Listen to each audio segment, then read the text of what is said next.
This is a 2-layer sample with nickel and chrome plating.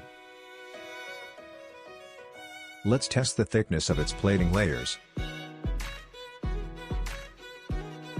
Put the sample on the detection window and cover it with a radiation shield.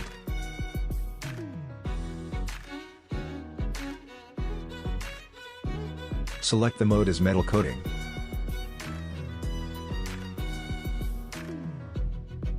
Enter the testing page.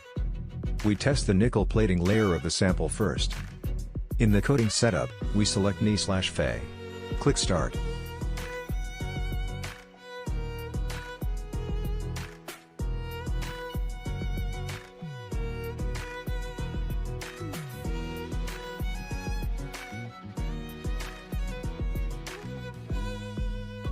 The test ends.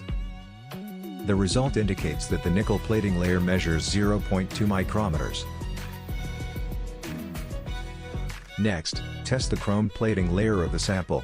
In the coating setup, we select CR/Fe. Click Start.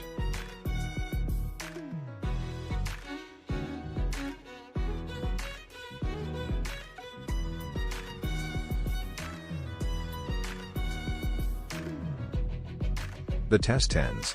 The result shows that the chrome plating layer measures 2.81 micrometers.